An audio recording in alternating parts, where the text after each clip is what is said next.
Hello student, welcome back to my channel. আমি তোমার সাথে রয়েছি মাদ্রাসা এডুকেশন এবং আজ ক্লাস 12 সেমিস্টার 3 যে তোমাদের এক্সাম রয়েছে, সেই semester 3 health and physical education বলে একটা তোমাদের সাবজেক্ট রয়েছে। সেই সাবজেক্টের আমি আর কি সম্পূর্ণ সাজেশান কিন্তু নিয়ে আলোচনা করবো। অর্থাৎ তোমাদের হেলথ অ্যান্ড ফিজিক্যাল এডুকেশন অর্থাৎ স্বাস্থ্য শারীরশিক্ষা তৃতীয় সেমিস্টারে মোট 5টা কিন্তু চ্যাপ্টার রয়েছে।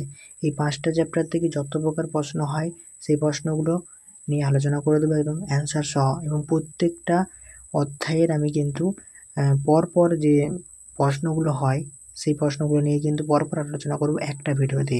কাজে ভিডিওটা স্কিপ না করে প্রথম থেকে শেষ অবধি দেখার অনুরোধ হলো।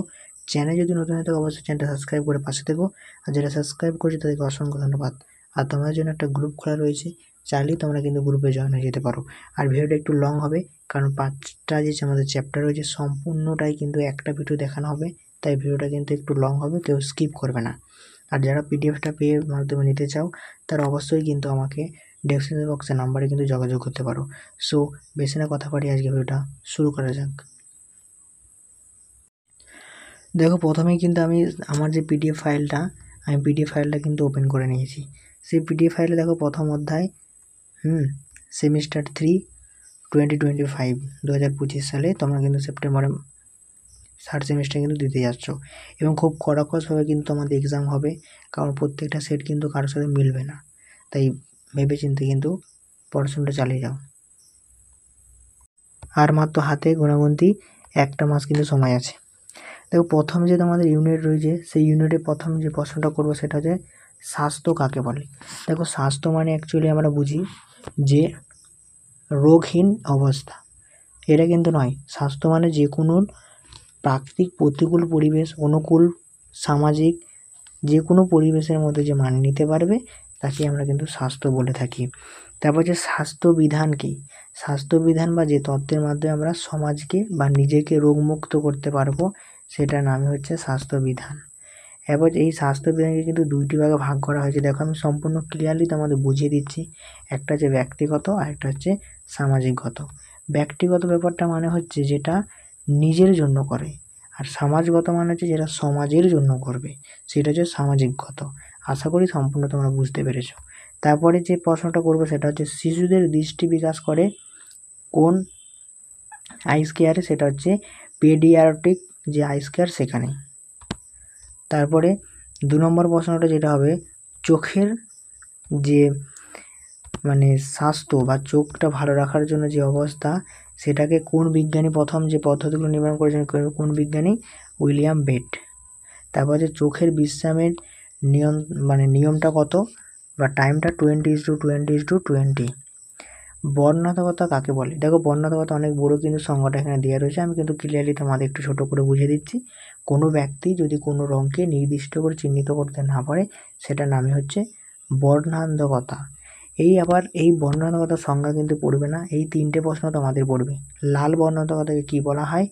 লাল সবুজ সেটাকে বলা হয় প্রোটোনোপিয়া, নীল সবুজ হলে টিউটারানোপিয়া, আর সম্পূর্ণ পার্থক্য যদি বুঝতে কেউ না পারে সেটা হচ্ছে মোনোক্রোমাটিন হবে। তারপরে আমরা দেখব যে এই যে বর্ণান্ধকতা এটা কেন হয়। বর্ণান্ধকতা হয় তার মূল 1 নম্বর কারণ হচ্ছে শঙ্কু কোষের অস্বাভাবিকতার কারণে। আমাদের চোখের মধ্যে যে শঙ্কু কোষ রয়েছে সেই কোষটার অস্বাভাবিকতার কারণে। বর্ণান্ধকতার কারণ কি? বর্ণান্ধকতার বিভিন্ন কারণ হতে পারে, ব্যক্তিগত, সামাজিক বা জিনগত। বর্ণান্ধকতার প্রতিরোধের উপায়গুলি কী কী রয়েছে? এ ভিটামিনযুক্ত খাবার খেতে হবে এবং ইউভি রশ্মি সেটাকে সুরক্ষা রাখতে হবে। তারপর হচ্ছে দাঁতের দন্তক্ষয়ের কারণ কি? ব্যাকটেরিয়া। দাঁতে আমার যে ক্ষয় হয় সেটা হচ্ছে ব্যাকটেরিয়া। পাউরিয়া কি? পাউরিয়া হচ্ছে, এটা কিন্তু পড়তে পারে, পাউরিয়া একটা কি? এটা হচ্ছে একটা দাঁতে দেখি যে রক্ত বা পুঁজ নির্গত হয়, সেটা একটা ধরনের রোগ। জিঞ্জিভাইটিস এটা কি না? জিঞ্জিভাইটিস হচ্ছে মাড়িতে মধ্যে যে ব্যথা অনুভব হয় বা মাড়ি থেকে যে রক্ত পড়ে সেটা হচ্ছে জিঞ্জিভাইট। অ্যাকচুয়ালি মাড়ির যে রোগ সেটাকে কিন্তু বোঝানো হয়েছে। দাঁত সুস্থ রাখার জন্য কি করা উচিত? দাঁত সুস্থ রাখার জন্য প্রচুর পরিমাণে এ বি সি যুক্ত ভিটামিন খাবার খেতে হবে এবং আমাদেরকে ব্রাশ করতে হবে। তারপরেই তোমার টেক্সট বই দেখতে পাবে ত্বক নিয়ে কিন্তু আলোচনা করা রয়েছে। ত্বক মানে আমরা বুঝি যে আমাদের শরীরের যে উপরের অংশটা যেটা সূর্য থেকে আমাদের রক্ষা করে সেটাকেই ত্বক বলে। ত্বকের তিনটে কিন্তু পর্দা রয়েছে, একটা হচ্ছে এপিডার্মিস, ডার্মিস আর হচ্ছে হাইপোডার্মিস। এপিডার্মিস মানে সব থেকে বাইরে যে ত্বক, হ্যাঁ, এটা হচ্ছে এপিডার্মিস। এটা কী দ্বারা গঠিত? এটা হচ্ছে কিউটিক এবং পেলিন পর্দা দ্বারা কিন্তু গঠিত। আর ডার্মিস ত্বকটা কিন্তু এটা মাঝের ত্বক, অর্থাৎ এরপরে কিন্তু এই স্তরটা অবস্থান করছে। এটা হচ্ছে কোলাজেন এবং ইলাস্টিন ফাইবার থাকে। তারপরে যে ভিতরের স্তর সেটা হচ্ছে একদম নিচের স্তর কিন্তু অবস্থান করে। এখান থেকে কি যে প্রশ্নগুলো হতে পারে তোমাদের, সেগুলো জাস্ট একদম নিজে করে দিয়েছি। কোন স্তর থেকে রং নির্ধারণ এবং রোদ থেকে সুরক্ষা করে? নিশ্চয়ই এপিডার্মিস, কারণ এটা সব থেকে প্রথমে রয়েছে। কোন স্তর বা কোন স্তক স্থিতিস্থাপকতা বজায় রাখে? ডার্মিস স্তর। হাইপোডার্মিসের কাজ কি? অর্থাৎ ভিতরে সবথেকে ভিতরে যে স্তর তার কাজ হচ্ছে যে ফ্যাট সঞ্চয় করবে এবং শীতল আঘাত থেকে রক্ষা করবে। কোন স্তক অ্যালার্জি হয়? সেন্সিয়াটিক স্তকের মধ্যে কিন্তু অ্যালার্জি হয়। ভেরি ভেরি ইম্পর্টেন্ট প্রশ্ন পরীক্ষার জন্য। তারপরে 22 নম্বর যে প্রশ্নটা তোমরা করবে প্রথম চ্যাপ্টার থেকে, ত্বকের মধ্যে কোন সানস্ক্রিন ব্যবহার করা উচিত? SPF 13 সানস্ক্রিন যে রয়েছে সেটা কিন্তু ব্যবহার করা উচিত। ব্রণ গঠনে কোন তৈলাক্ত পদার্থ কাজে লাগে? সিবাম। ব্রণের জন্য কোন ভিটামিন দরকার হয়ে থাকে? Vitamin C. ত্বকের উজ্জ্বলতা বাড়ায় কোন ভিটামিন? Vitamin C. তারপরে যে প্রশ্নটা করবে, ত্বকের আর্দ্রতা বজায় রাখে ওমেগা 3 যে তোমাদের রয়েছে, সে কিন্তু ত্বকের আর্দ্রতা কিন্তু বজায় রাখতে সাহায্য করে। তারপরে যে প্রশ্নটা করবে বহিঃকর্ণের যে রোগ দেখা যায়, অর্থাৎ আমাদের কিন্তু কানে তিনটে রয়েছে, বহিঃকর্ণ, মধ্যকর্ণ আর নিম্নকর্ণ। বহিঃকর্ণ কোন রোগ দেখা যায়? এটা সাধারণত অটাইটিস এক্সট্রাম। অটাইটিস এক্সট্রাম নামে কিন্তু বহিঃকর্ণে আমাদের রোগ দেখা যায়। বলে দিতে পারে যে বহিঃকর্ণে কোন রোগ হয়, অনেকগুলো রোগ দিয়ে কিন্তু বলে দিতে পারে। সেক্ষেত্রে তোমরা কিন্তু এই প্রশ্নটা করে রাখবে। তার লক্ষণগুলো কী কী হতে পারে? না, লক্ষণ হচ্ছে 4-5টা লালচে হবে এবং ব্যথা হয়ে যাবে। মধ্যকর্ণে কোন রোগ দেখা যায়? মধ্যকর্ণ মানে মাঝের, অটাইটিস মিডিয়া। অটাইটিস মিডিয়া নামে কিন্তু একটা রোগ হয়, সেটা কিন্তু দেখা যায়। তারপর হচ্ছে অন্তঃকর্ণে কোন রোগ হয়? মানে ভিতরে কানের ভিতরে যে রোগটা হচ্ছে তার নাম হচ্ছে টিনিটাস।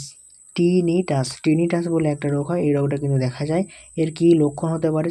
মানসিক চাপ, কর্ণের মধ্যে একটা শব্দ, মানে কানের মধ্যে কিন্তু শব্দ হতে পারে, এটাকেই কিন্তু বলা রয়েছে। তারপর হচ্ছে WHO world health and organization প্রতিষ্ঠাতা কত সালে? 1948 সালে 7 এপ্রিল। এক্ষেত্রে একটা প্রশ্ন জুড়ে নেবে যে বিশ্ব স্বাস্থ্য দিবস কবে পালন করা হয়? 7 এপ্রিল। আশা করি তোমরা কিন্তু সম্পূর্ণ বুঝতে পেরেছো। এবার আমাদের 2 নম্বর যে চ্যাপ্টার রয়েছে সেই 2 নম্বর চ্যাপ্টারটা কিন্তু সম্পূর্ণ ডিসকাস করে দেবো। দেখো 2 নম্বর চ্যাপ্টার প্রথম প্রশ্নটা সেটা হচ্ছে BMI। কে আবিষ্কার করেছিলেন? না, আলবার্ট। BMI এর আন্ডারওয়েলথ মান কত? আন্ডারওয়েলথের মান হচ্ছে গ্রেটার দেন 8.5। BMI এর হেলথ বা নর্মাল মান কত হতে পারে? এই মানগুলো কিন্তু তোমাদের পড়বেই একটা এখান থেকে। নর্মাল মান কিন্তু মান হচ্ছে 18.5 থেকে 24.9 মধ্যে যদি কেউ থাকে সেটা হচ্ছে নর্মাল। ওভারওয়েলথ কত হতে হবে? ওভার হচ্ছে 25 থেকে 29 যদি হয়ে থাকে তার হচ্ছে ওভারওয়েলথ। রক্ত কি? রক্ত হলো একটি তরল যৌগিক রূপকলা, আমরা বলতে পারি এক কথায়। এই রক্তকে আবার 3 ভাগে ভাগ করেছে, লোহিত কণা, শ্বেত কণা এবং অনুচক্র ক্রিয়া। এখানে দেখো কে কতদিন বাঁচে একটু আমি খাতায় নোট ডাউন করে দিচ্ছি জাস্ট আমার বোঝার জন্য। লোহিত রক্তকণিকা 120 দিন, শ্বেত রক্তকণিকা 12 থেকে 20 দিন, অনুচক্র ক্রিয়া 7 থেকে 10 দিন। তারপর এখানে যে প্রশ্নগুলো হতে পারে, একজন ব্যক্তির কাছ থেকে আমরা কত পরিমাণ রক্ত নিতে পারি? 45 কেজি ওজনের এক ব্যক্তির কাছ থেকে আমরা 350 mm কিন্তু রক্ত নিতে পারি। একজন ব্যক্তি রক্তদান করলে তার যে ঘাটতি সেটা কতদিনে পূরণ হতে পারে? রক্ত জলীয় যে অংশটা সেটা কিন্তু 48 আওয়ার্স অর্থাৎ 48 ঘন্টার মধ্যে কিন্তু পূরণ হয়ে যায়। কিন্তু তার যে রক্তের কোষগুলো থাকে সেগুলো মূলত 21 দিনের সময় লাগে। ওই জন্য কোনো ব্যক্তি মাসে একবার কিন্তু রক্ত দিতে পারে, কারণ তার কোষগুলো ঘাটতি পূরণ হয়নি এই কারণে। সর্বজনীন গ্রহীতা অর্থাৎ কোন গ্রুপকে বলা হয়? সর্বজনীন গ্রহীতা সে সবার কাছ থেকে গ্রহণ করতে পারবে, AB গ্রুপকে কিন্তু বলা হয়। সর্বজনীন রক্তদানকারী কোন গ্রুপ? মানে সবাইকে যারা দান করতে পারবে ও গ্রুপকে বলা হয়। এই দুটো প্রশ্ন কিন্তু খুব ইম্পর্টেন্ট, তোমরা কিন্তু লিখে রাখো। ধমনী এবং শিরা কি? না, রক্ত ছড়িয়ে দিতে সাহায্য করে হচ্ছে ধমনী, আর যার মাধ্যমে ছড়ায় সেটা হচ্ছে শিরা। এক কথায় তোমরা কিন্তু মনে রাখবে। রক্ত জালকটা কি না, শিরা এবং ধমনির সংযোগস্থলে যে একটা মানে এরকম জালো আকৃতির সৃষ্টি হয়, এই যে ঘটনাটা, এই ঘটনাটাকে বলা হচ্ছে রক্ত জালক। হৃদস্পন্দনের হার কি না, 1 মিনিটে যতবার হৃদস্পন্দন ঘটে সেটা হচ্ছে হৃদস্পন্দনের হার কতবার হয়ে থাকে, সাধারণ মানুষের 72 থেকে 80 বার কিন্তু হয়ে থাকে। হার্ট উৎপাদন কি, হার্ট উৎপাদন মানে হচ্ছে হৃৎপিণ্ড 1 মিনিটে যত পরিমাণ রক্ত তার মানে কি বলবো বাইরে বের করতে পারে বা উৎপন্ন করতে বা উৎক্ষেপ করতে পারে, সেটাই হচ্ছে হার্ট উৎপাদন। 1 মিনিটে যত পরিমাণ রক্ত সে বাইরে বের করতে পারে। সো এই ছিল তোমাদের 2 নম্বর চ্যাপ্টার থেকে মূল প্রশ্ন আলোচনা। এরপর 3 নম্বর যে তোমাদের চ্যাপ্টার রয়েছে সেই 3 নম্বর চ্যাপ্টার নিয়ে ডিসকাস করব। সো কেউ বোর হবে না, কাজেই প্রথম থেকে ভিডিওটা কন্টিনিউ করার অনুরোধ রইল তোমাদেরকে। দেখো প্রথম যে 3 নম্বর চ্যাপ্টার থেকে আমরা প্রথম যে প্রশ্নটা আসছে রোগ নিয়ে বেশিরভাগটাই। তো প্রথম আমরা রোগ কী, দেখো এরকম প্রশ্ন কিন্তু আসবে না, তাও তোমাদের যারা কনসেপ্টটা ক্লিয়ার হয় এই জন্যই কিন্তু আমি প্রশ্নটা ডিসকাস করছি। রোগ মানে হচ্ছে শরীর ও মনের একটা বিশেষ অস্বাভাবিক অবস্থা, এটাই আমরা রোগ বলতে পারি এক কথায়। তারপরে হচ্ছে রোগের সুপ্ত অবস্থা কী, রোগের সুপ্তাবস্থা মানে হচ্ছে দেহের রোগ জীবাণু প্রবেশ করা থেকে লক্ষণ প্রকাশ অবধি, অর্থাৎ কোনো একটা দেহ, এই দেহের মধ্যে কোনো একটা জীবাণু যখন প্রবেশ করলো, এই প্রবেশকাল থেকে একদম প্রকাশকাল পর্যন্ত যে ঘটনাটা, এই ঘটনাটাকেই বলা হচ্ছে রোগের সুপ্তাবস্থা। এপিডেমিক্যালস রোগ, দেখো এখানে রোগের অনেকগুলো কিন্তু ভাগ রয়েছে। এপিডেমিক রোগ কি না, এটা সংজ্ঞা পড়বে না, হয়তো বলে দিতে পারে যে সকল রোগগুলো কোনো নির্দিষ্ট এলাকার মধ্যে দ্রুত ছড়িয়ে পড়ে তাকে কি বলা হয়, তখন তাকে এপিডার্মি বলা হয়। তারপর হচ্ছে এন্ডিডার্মি রোগটা কি, যে সমস্ত রোগ একটি নির্দিষ্ট এলাকার মধ্যে সীমাবদ্ধ থাকে তাকে এন্ডেমিক রোগ বলা হয়। আর স্পোরডেমিক রোগ কোনগুলো, যে সমস্ত রোগ বিক্ষিপ্তভাবে এখানে সেখানে ছড়িয়ে পড়ে সেটা হচ্ছে স্পেন্ডেমিক রোগ। তারপরে আমরা বলতে পারি পেন্ডেমিক রোগটা কি না, পেন্ডেমিক রোগ মানে হচ্ছে যে সকল রোগ দেশ থেকে দেশের বাইরে ছড়িয়ে পড়ে সেটা হচ্ছে পেন্ডেমিক রোগ। যেমন হচ্ছে করোনা ভাইরাস আমরা দেখলাম। এইচআইভি আক্রান্ত গর্ভবতী মহিলার সন্তানের মধ্যে এইচআইভি থাকতে পারে কত পার্সেন্ট না, 30%, 30% কিন্তু থাকতে পারে। ডেঙ্গু জ্বরের বাহক হচ্ছে স্ত্রী অ্যাডিস মশা, ভেরি ভেরি ইম্পর্টেন্ট প্রশ্ন। তারপরে যে প্রশ্নটা করবে সেটা হচ্ছে মানে বাঘ মশা কাকে বলা হয়, এডিস মশাকে। করোনা শব্দের অর্থ কী, করোনা একটা ল্যাটিন শব্দ যার অর্থ হচ্ছে মুকুট। ম্যালেরিয়া শব্দের অর্থ কী, দূষণ বায়ু। ভেরি ভেরি ইম্পর্টেন্ট হচ্ছে এই যে প্রশ্নগুলো আলোচনা করছি, সব প্রশ্নগুলো কিন্তু ভেরি ইম্পর্টেন্ট, খাতায় নোট ডাউন করতে কিন্তু একদম ভুলো না। তারপরে হচ্ছে ম্যালেরিয়া রোগের জীবাণু কাদের দ্বারা বাহিত হয়ে থাকে, স্ত্রী অ্যানোফিলিস মশা এবং ফিলিয়াক্সিন পাখি। উচ্চ রক্তচাপের অপর নাম কি, নিরাশঘাতক, নিরাশঘাতক বলা হয় থাকে উচ্চ রক্তচাপের অপর নাম।